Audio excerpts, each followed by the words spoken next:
Hey guys, it's Targon here doing a Raid Shadow Legends video, and today I want to talk about the new Fusion champion that just came out. They just dropped him today. It started, and I'm just going to go over why I think he's a really, really good Fusion. Most people think he's a really, really good Fusion. There's a few things with his kit that I'm not as thrilled with, but it's not so much a like it's not that he's not good. It's that some of the nuances could be a little bit tricky, and there might be some things you want to watch out for with it. So let's get into it. So he is going to be a traditional fusion where we're going to have to collect all the champions. So we're going to have to collect all these rare champions, fuse them into epic champions, level them up, ascend them, and then fuse them into the legendary, right? Now, this is not the first time that I've seen where they do 4 epic champions that are all the same, but it is the first time I have ever seen all rares the same. Usually you have at least 4 different rares and you need 4 different copies of. This one is very simple. It's just you get 16 of these rare champions, which is actually kind of nice because if you're able to pick up another one from pulling shards, then you're able to skip one of the activities or at least go a little bit lighter. One difference with this fusion is that you're only able to pull one of the epics from the summon rush. There is no epic available for champion training. So if you want a copy of this, you're going to have to get top points on the summon rush. All right, so let's get into his kit, and then I'll show you kind of the breakdown of the events. So I really like his kit, guys. I'll go into like the one thing I have against this champion. Really, there's only one thing, and it's minor. It's very minor. So he attacks, his A1 attacks one enemy 2 times. Each hit has a 30% chance, 50 when booked, of placing a 25% weaken on the target for 2 turns. That's really useful, and it also ignores shield and block damage buffs, so keep that in mind because that is actually significant. So his A2 attacks all enemies and places a shield buff on all allies for 2 turns. The value of the shield is proportional to this champion's defense. So if you've ever gone against Valkyrie in the arena, or if you have Valkyrie, which I am very envious, you know that she puts up these massive shields. Now, I'm not sure how he compares to her in terms of shield size, but he's the only other champion that I know of that actually does shields based on his defense. Valkyrie's shields are based on defense, so you can just load them up on defense and they put out these really big shields. So if they kind of use the same calculations for Valkyrie's shields, he's almost going to be like Valkyrie in that there's going to be the shield, not like Valkyrie with the counterattack. But he does have his A3, which is really neat. So he does a block damage on all allies for 2 turns.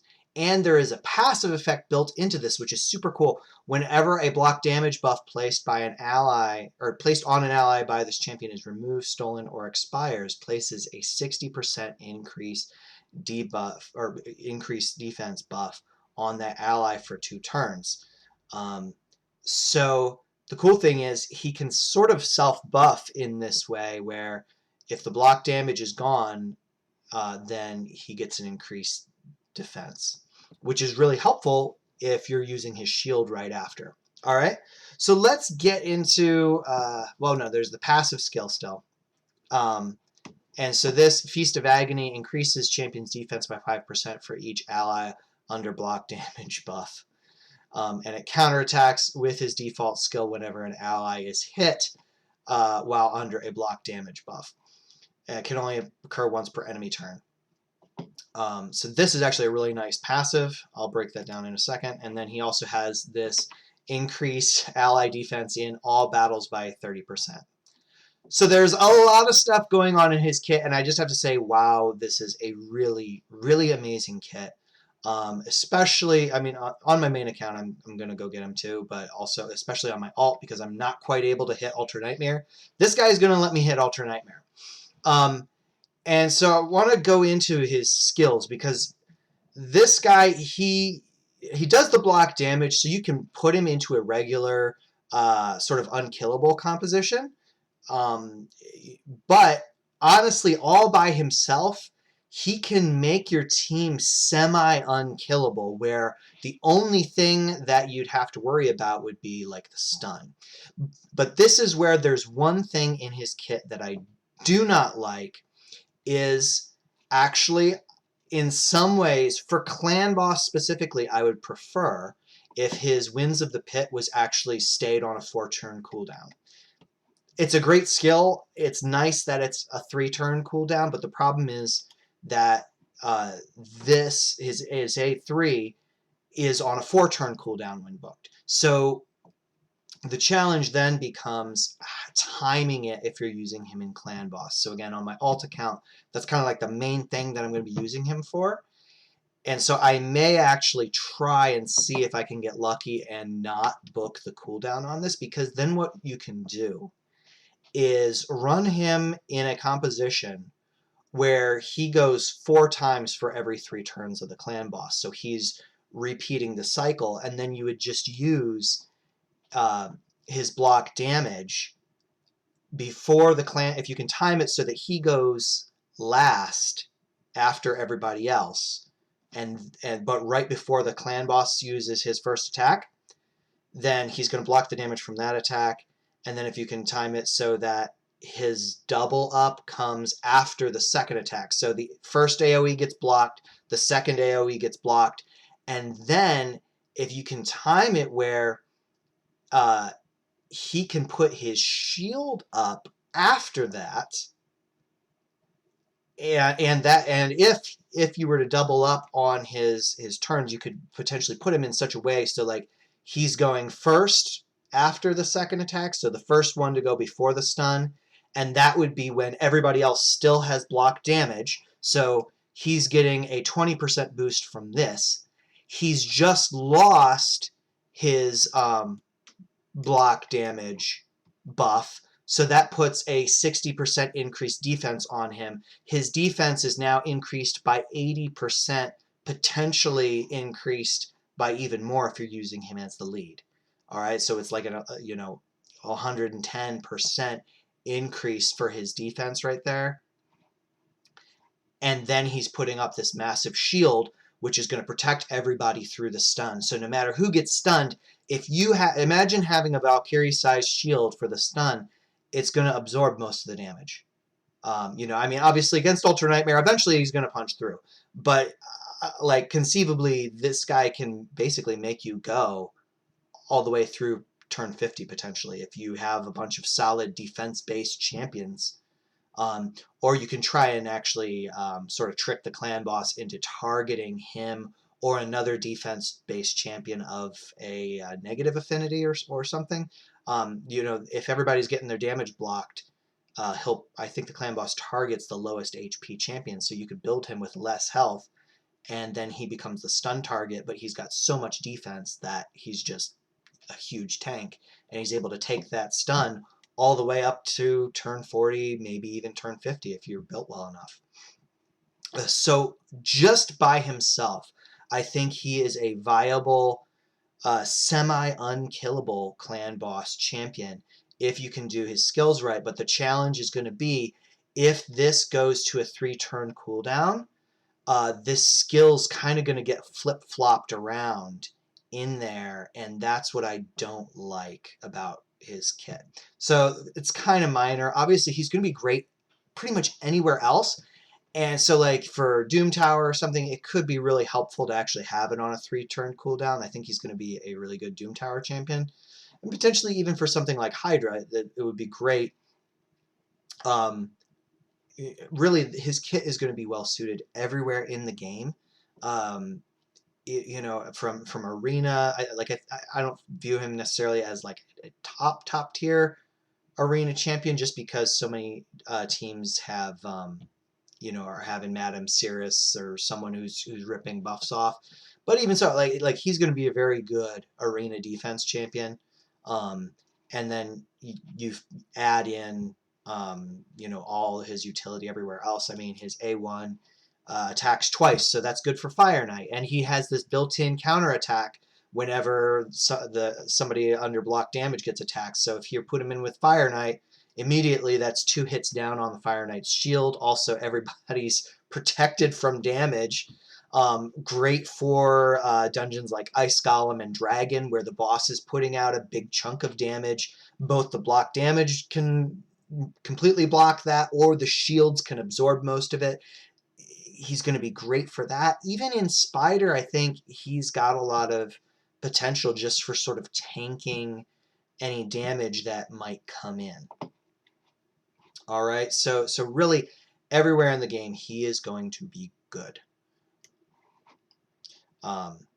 So with these fusion events, you want to make sure that you have your potions to ascend the champions. All right, so really important as you're going for them and getting all of the events.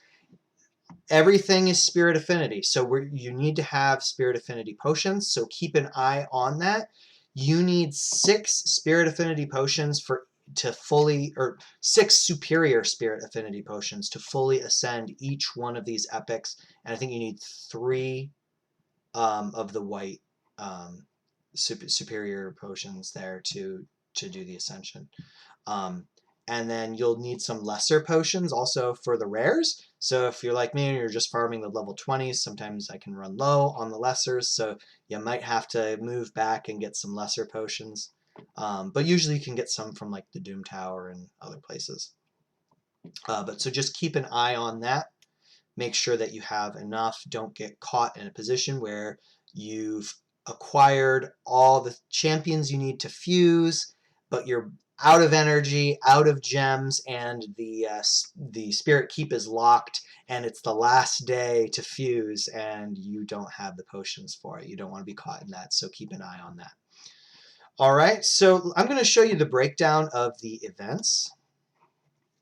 So we just started, so today's Thursday. The Dungeon Diver and the Dragon event just started, so those are live. And then Champion Chase and Arena tournaments start tomorrow. And let's see, we've got 3 Dungeon Diver events and only 2 Artifact Enhancement events. Sometimes those 2 will switch, where you get 2 Dungeon Divers and 3 Artifacts. But I think typically now they're doing the Dungeon Divers. The Dungeon Diver events are probably the ones to really watch out for. Those sometimes sneak up on me where I think like, oh, I'm doing the tournament. Once I get the tournament points, I'm basically going to have the dungeon points. But you actually need more points for the dungeon event to get the rare than you do in the tournament. So just don't forget that. Make sure you're checking it.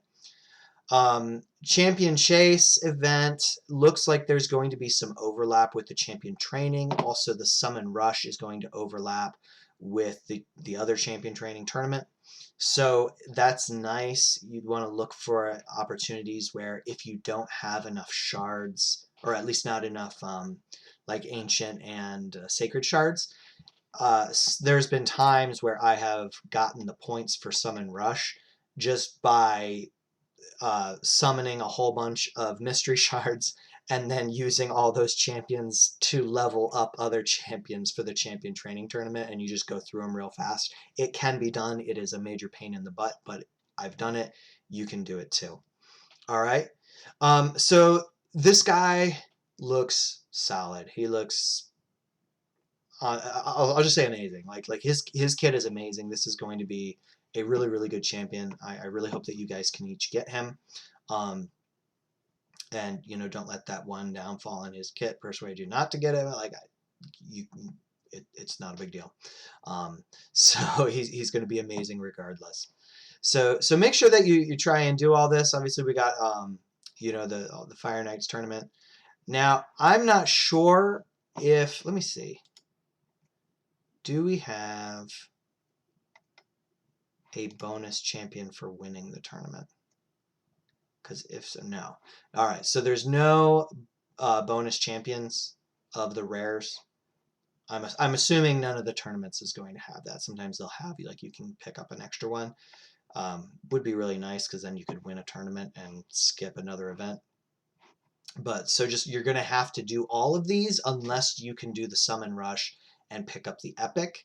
If you have the shards, it might be worth doing that just to give yourself a little leeway.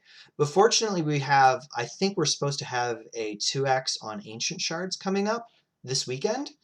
And that's going to coincide with the Champion Chase tournament. So you can, pull some ancient shards. And since it's just that one champion, that one rare champion, odds are you might pull him, and then you can skip an event. So that's kind of what I'm hoping, because I don't like the constant grind all day every day, but you do what you got to do. I am going to try to conserve shards at least on this account because I don't have a ton, but it's very doable. All right, so I'm going to go over tips for preparing for fusions in another video. If some of you are caught unprepared, they've been doing a whole bunch of events to try and get us to pull shards. So I hope that you haven't lost your shards. But just remember, for the Champion Chase event, you can get points for pulling champions in other ways. So like if you could fuse Broadmaw, for example, I think that's 350 points in a Champion Chase. So that would be really helpful, gives you a big boost. If you fuse Relic Keeper, that's 250 points. I know you got to take the time to invest those resources, but if you have some of these champions ready to go to fuse, it could be really well worth it just to kind of take some pressure off and you don't have to use as many shards. Also, if you have fragments, like I like to stash a few just in case I run into a situation where I need one to finish a Champion Chase event or to win last minute in CVC. So I keep a few of these stashed. And that's why, going for the fragments champions is really good too. All right, so hope you found this helpful. Hope you guys are thinking about this fusion and maybe going for it. It's not as impossible as you might think. I've gotten fusion champions relatively early on in the game.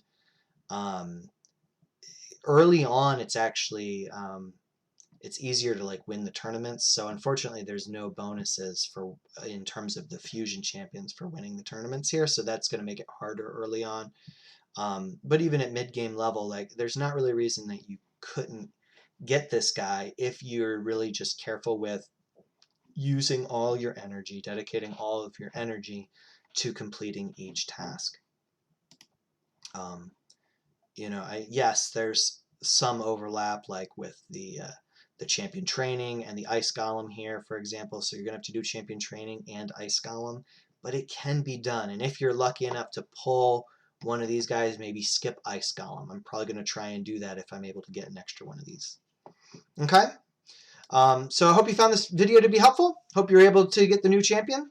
Let me know what you think. Do you agree? Do you disagree? Is he going to be an amazing fusion, or is he going to be a vault lord? I think the like 99.9% of the player base is going to use him in a fair amount.